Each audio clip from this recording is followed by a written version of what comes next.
बिडल fund और इसमें black rock की भागीदारी, ये फंड क्रांतिकारी क्यों है, इसमें इथेरियम की भूमिका क्या है, इस फंड का संचालन और इनोवेशन, रेगुलेटरी कंप्लायंस और सिक्योरिटाइजेशन की भूमिका और मार्केट के इम्प्लीकेशंस और इसके संभावित प्रभाव, आगे की चुनौतियां और अवसर, निष्कर्ष और भविष्य का दृष्टिकोण।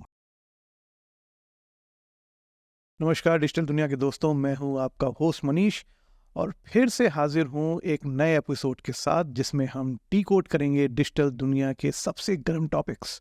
आज का शो एक क्रांतिकारी टॉपिक पर है, ब्लैक रॉक का बिडल टोकेंजी फंड जो इथेरियम पर लॉन्च किया गया है। और हमेशा की तरह हमारे साथ हैं हमारे नेविगेटर अपूर्वा। अपूर्वा, स्वागत है आपका। धन्यवाद मनीष।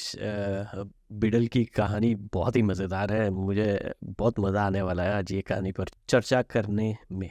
तो दोस्तों, सबसे पहले हम ये जान लेते हैं कि इस पूरे एपिसोड में आज हम क्या सीखने वाले हैं। तो शुरुआत हम क्या करते हैं कि हम पहले जो 4-5 उसके पॉइंट्स हैं वो हम समझ लेते हैं, एक समरी के जैसे देख लेते हैं, और उस समरी के बाद फिर हम इन्हीं टॉपिक्स को एक्सप्लोर करते हैं डिटेल में अपूर्वा के साथ। तो बिडल फंड और इसमें ब्लैक रॉक की भागीदारी, ये फंड क्रांतिकारी क्यों है, इसमें इथेरियम की भूमिका क्या है, इस फंड का संचालन और इनोवेशन, रेगुलेटरी कंप्लायंस और सिक्योरिटाइजेशन की भूमिका और मार्केट के इम्प्लीकेशंस और इसके संभावित प्रभाव, आगे की चुनौतियां और अवसर, निष्कर्ष और भविष्य का दृष्टिकोण। तो चलिए दोस्तों, बढ़ते हैं आगे और शुरू करते हैं ये बहुत ही बेहतरीन एपिसोड जिसके लिए मैं बहुत ही एक्साइटेड हूँ।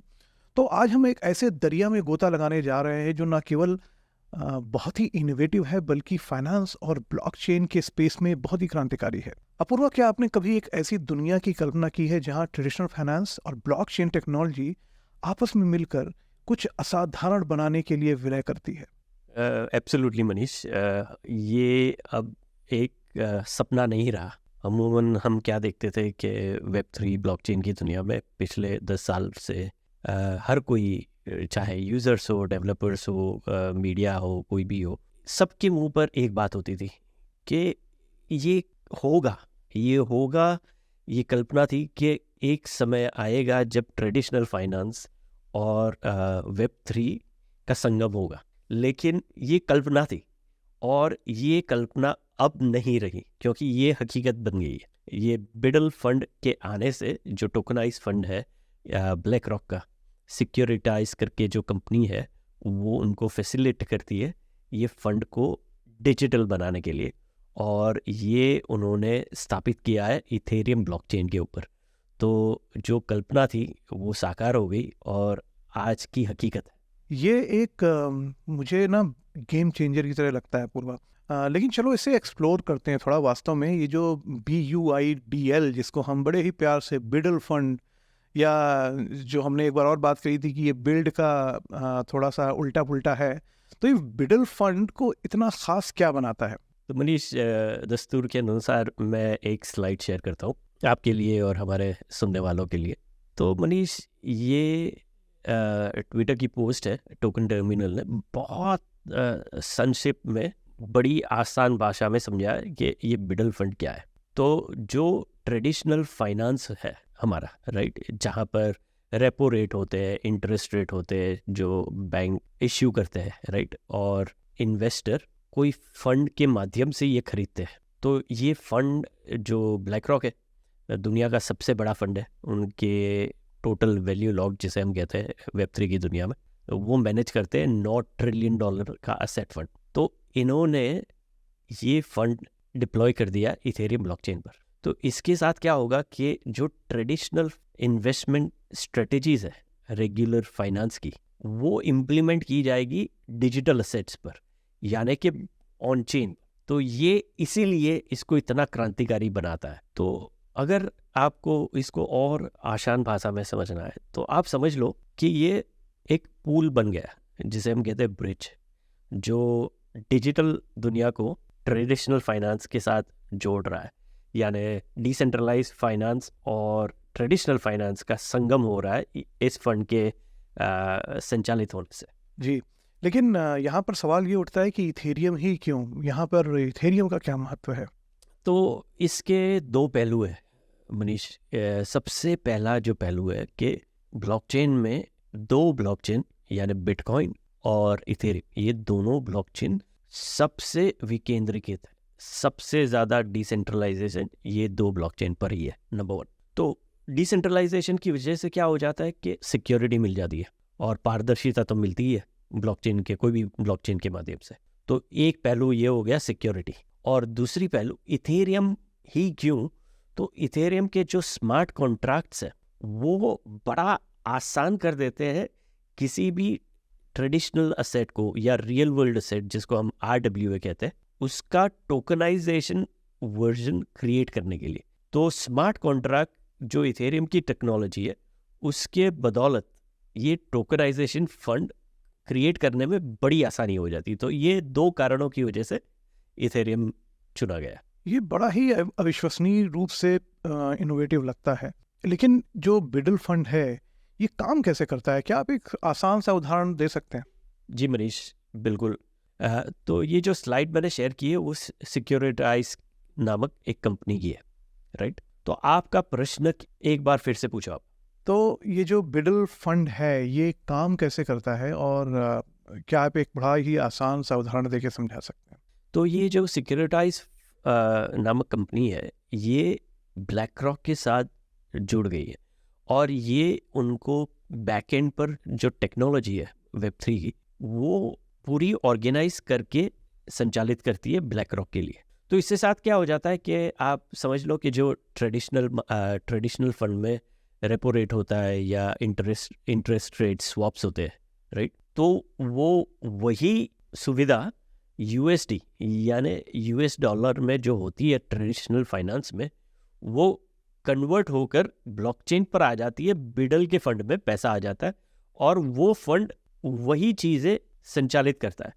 तो नॉर्मली ये करने के लिए क्या होता है कि बैंक्स होने चाहिए, जो हम बात करते रहते हैं हमारे एपिसोड पर हमेशा कि एक मिडल मैन होता है, राइट? तो यहाँ पर मिडल मैन होता था बैंक।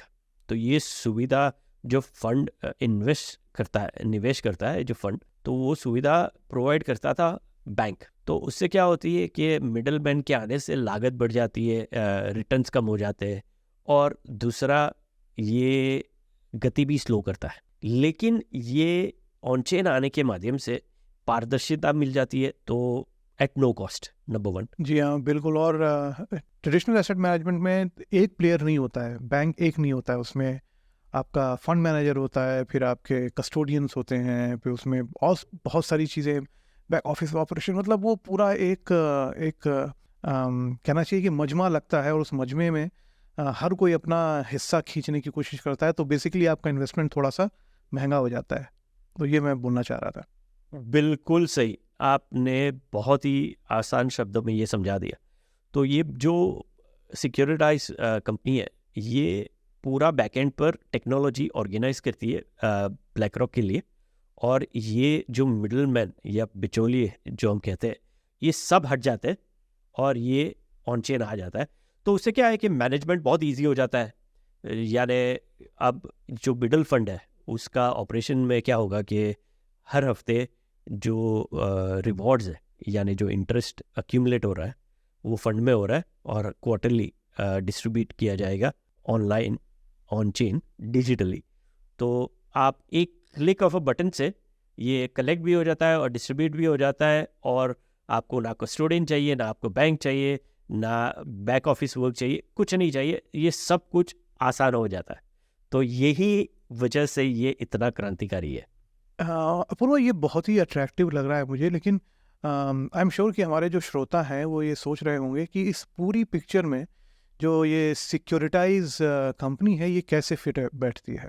तो मनीष, ये अभी मैंने उनका एक इंटरव्यू देखा था, यानी एक पॉडकास्ट ही था। तो वो उनके CEO आए हुए थे और करीबन 2.5 घंटे की कन्वर्सेशन थी। तो उसका जो निचोड़ है वो चंद लाइनों में मैं आपको बता सकता हूँ। तो सिक्योरिटाइज कंपनी जो है ये बैकएंड ब्लैक रॉक के लिए हैंडल करती है। तो आप ये मान लो कि ये एक पूल है, फिर से एक ब्रिज बन जाता है हमारी जो रेगुलेटरी रिक्वायरमेंट्स है US में SEC की, राइट? और इनोवेटिव ब्लॉकचेन की जो टेक्नोलॉजी है वो दोनों को कनेक्ट कर देती है। तो वो क्या करते हैं कि वो मेक श्योर करते हैं कि ब्लैक रॉक का जो फंड है वो कंप्लायंट है रेगुलेशन के मुताबिक है और निवेशकों के जो इंटरेस्ट है, जो KYC हुए हुए निवेशक है, उनके जो फंड्स ये फंड में डिपॉजिट होंगे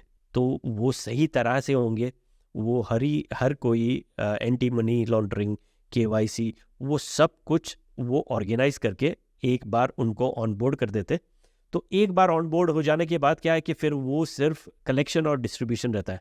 यानी अगर इन्वेस्टर को पैसा जमा करना है तो वो डायरेक्ट ऑन चेन डिप्लॉयड हो जाता है, और रिटर्न्स डिस्ट्रीब्यूट करने हैं तो भी जैसे हमने पहले बात की, एक क्लिक ऑफ बटन के द्वारा सिक्योरिटाइज, वो सब पूरा प्रोसेस ब्लैक रॉक के लिए मैनेज करता है। जी, बहुत बढ़िया। लेकिन if you see the big picture, अगर ये पूरी इसको बड़ा करके अगर हम देखें तो जो फाइनेंस है और जो मार्केट है उसके भविष्य के लिए इसका क्या मतलब है? बहुत ही आसान शब्दों में अगर मैं समझा रहा हूँ आपको, तो ये सिक्योरिटाइज जो कंपनी है, ये एक्सप्रेस वे यानी मोटर वे बना के दे रहा है लोगों को और निवेशकों को और फंड के बीच में, राइट? जो कंप्लाइंट है, जो सिक्योर है और जो ट्रांसपेरेंट है। इसका जो प्रभाव है ये इतना विशाल हो सकता है, आने वाले समय में 2, 3, 4, 5 साल में हम देखेंगे कि ये बहुत सारे रियल वर्ल्ड एसेट को ऑनबोर्ड करेंगे Web3 में, ब्लॉकचेन के ऊपर, चाहे वो प्रॉपर्टी राइट्स हो, चाहे वो बिल्डिंग, चाहे वो गोल्ड, चाहे वो आर्ट पीस हो।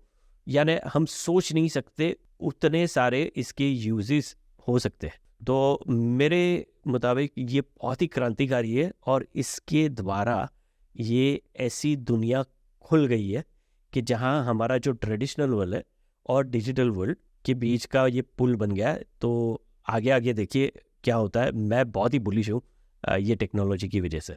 तो अभी आपने बात करी ट्रेडिशनल फाइनेंस वर्ल्ड है और जो डिजिटल फाइनेंस वर्ल्ड है, इसका जो अगर मैं इसके होराइजन पे देखूं, इसके अगर क्षितिज पर मैं देखूं, जहां पे दोनों चीज़ें मिलती हैं, उस पर चुनौतियां क्या देखते हैं आप? सबसे बड़ी जो चुनौती है ना मनीष, ये 2 ही रहेगी। इसके बहुत सारे पहलू हो सकते, लेकिन हर कोई ये पहलू या सिरा ये 2 जगह पर आकर ही थमेगा। तो एक है टेक्नोलॉजी और इनोवेशन, क्योंकि ये डायनामिक सिचुएशन है, ये टेक्नोलॉजी खुलती जा रही है और बढ़ती जा रही है बहुत गति के साथ। तो there is always a trade off कोई भी डिसीजन में, राइट? तो यहाँ पर भी एक ट्रेड ऑफ टेक्नोलॉजिकल इम्प्लीकेशंस वाला हो सकता है कि टेक्नोलॉजी इवॉल्व होते होते कई बार उसमें ग्लिचेस आते हैं या प्रॉब्लम्स आते हैं या हैक्स आते हैं। तो एक बहुत बड़ी चुनौती ये मोड पर आ सकती है, वो है टेक्नोलॉजिकल चैलेंज। और दूसरा जो है पहलू, वो है कंप्लायंस और रेगुलेटरी पहलू, राइट? तो जैसे जैसे टेक्नोलॉजी बढ़ती जाएगी और खुलती जाएगी, जो रेगुलेशन और कंप्लायंस है उसको भी उस गति के साथ चलना होगा और अपडेट होना होगा। तो जैसे ही कंप्लायंस और रेगुलेटरी रिक्वायरमेंट्स अपडेट होती है तो वो चैलेंजेस टेक्नोलॉजी के लिए भी और मीडियम के लिए भी खड़ी करती है। तो ये 2 बहुत बड़े पहलू है जो चुनौतियों से भरे होंगे आने वाले 3 या 5 साल में। तो अपूर्वा, आपने इसके चैलेंजेस बड़े अच्छे से समझा दिए, लेकिन अब इसमें अपॉर्चुनिटीज़ आप क्या देखते हैं? बहुत सारी अपॉर्चुनिटीज़ है। तो सबसे पहली अपॉर्चुनिटी, साधारण इंसान, आम लोग, हमारे आपकी तरह, हमारे सुनने वालों की तरह, जिनके पास पहले एक्सेस नहीं था ऐसी बड़ी बड़ी इन्वेस्टमेंट अपॉर्चुनिटीज़, जैसे कि आप मान लो कि कोई बड़ी रिफाइनरी है, या आप मान लो कि बहुत बड़ा बिल्डिंग है, या कोई भी इंफ्रास्ट्रक्चर प्रोजेक्ट है, राइट? यहाँ पर हमने हमेशा देखा है कि जो टॉप 1% ऑफ द वर्ल्ड होता है, उनके पास ही ऐसी अपॉर्चुनिटीज़ हमेशा फ्लो होती थी। तो ये डेमोक्रेटाइज कर देगा, क्योंकि ये टोकनाइजेशन वर्जन में क्या हो सकता है कि कोई भी हिस्सा ले सकता है, तो आम इंसान भी हिस्सा ले सकता है, राइट? तो ये एक एक्सट्रीम एंड का एग्जाम्पल है। और उसके एक्सट्रीम ऑपोजिट एंड पर छोटी से छोटी चीज़ की अगर हम बात करते हैं, लॉजिस्टिक, राइट? तो चाहे वो कॉन्सर्ट शो हो या मूवी शो हो, अगर आपको टिकट खरीदनी है, राइट, तो वो भी इतनी पारदर्शिता से, इतनी आसानी से टोकनाइज वर्जन में हो सकती है, जो NFT का भी फॉर्म ले सकता है। तो वो यूनिक आइडेंटिफिकेशन भी मिल जाता है। तो ये 2 पहलू के बीच में आप जो भी सोच सकते हो, हर कोई चीज़ मुमकिन है ऑन चेन। देखिए कितनी आसान सी भाषा में आपने और बहुत ही एक्साइटमेंट के साथ आपने इस चीज़ को समझा दिया, अपॉर्चुनिटीज़। और मेरे ख्याल से मुझे ये मेरा दायित्व बनता है कि इस एक्साइटमेंट को थोड़ा सा दरकिनार करके मैं जो हमारा डिस्क्लेमर है वो मैं दे दूं। तो दोस्तों, ये पॉडकास्ट आपको कहीं से भी ये नहीं बोलता कि आप आइए और तुरंत बिना किसी रिसर्च के हमारे कहने पे आप निवेश कर दीजिए वेब3 की दुनिया में। We are not financial advisers. इस पॉडकास्ट का सिर्फ और सिर्फ एकमात्र उद्देश्य ये है कि हम आपको ये जो पूरी डिजिटल दुनिया है, वेब3, ब्लॉकचेन, क्रिप्टो, इनकी जो पेचीदगियां हैं इनको समझाने की हम कोशिश करते हैं। अगर आपके कोई सवालात हैं तो आप वो हमसे पूछिए इस चैनल के माध्यम से मैसेज में डाल के, और हम कोशिश करेंगे हम आपके उन सवालात को अच्छे से आंसर कर पाएँ। कोई अगर दुविधा है आपको तो उस दुविधा को हम सुलझाने में आपकी मदद करेंगे। लेकिन कहीं से भी हमारा ये उद्देश्य नहीं है कि हम आपको प्रेरित करें कि आप आइए और क्योंकि ये बहुत ही इट्स अ रिस्की वर्ल्ड। तो आपके जो नज़दीकी सिनेमा घर जैसे आप बोलते हैं, मतलब नज़दीकी सिनेमा घर के बाजू में जो फाइनेंशियल एडवाइज़र है, आप उससे संपर्क करें और अपनी रिसर्च करें और तब आप निवेश करें इस मार्केट में। तो यहाँ पे ख़त्म होता है हमारा डिस्क्लेमर और शुरू होता है मेरा आज का आखिरी सवाल, क्योंकि हम थोड़ा अपने शो के अंत की तरफ बढ़ रहे हैं।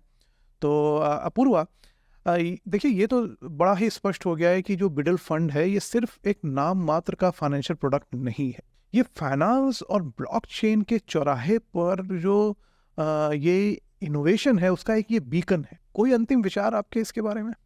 मनीष, बिडल फंड से शुरुआत हो गई है टोकनाइजेशन फंड्स की, ये तो हमने कवर कर लिया। ये लेकिन एक बहुत ही बड़ा कदम है भविष्य की ओर, जहाँ पर ना कि सिर्फ एफिशिएंसी और फाइनेंशियल सर्विस का एक्सेस मिलेगा लोगों, लेकिन ये उसके साथ साथ इंक्लूसिव और पारदर्शी बन जाता है, राइट? तो दुनिया में आप कहीं पर भी हो, आपको बहुत सारी अपॉर्चुनिटीज़ आसानी से मिल सकती है। अगर आज से 20 साल पहले या 10 साल पहले भी अगर हम बात करते हैं, तो अगर आप हिंदुस्तान में बैठे हो, आप अफ्रीका में हो या आप मिडल ईस्ट में हो, तो बहुत सारी अपॉर्चुनिटीज़ आपको पता तो नहीं होता है, लेकिन आप सोच भी नहीं सकते, राइट?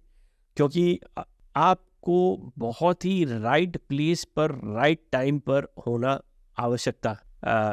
इसकी आवश्यकता थी। अब तभी आप ऐसी अपॉर्चुनिटीज़ को अवेल कर सकते थे। लेकिन ये इसीलिए मैं कह रहा हूँ कि ये भविष्य की ओर पर ये बहुत बड़ा कदम है, जिससे ये दुनिया सही मायनों में ज़्यादा ओपन, इंक्लूसिव और डेमोक्रेटिक हो रही है from an investment point of view because of technology. मैं इसमें एक बात और जोड़ना चाहूँगा कि हम लोग आने वाले समय में एक बहुत ही बड़े बदलाव की ओर अग्रसर हैं।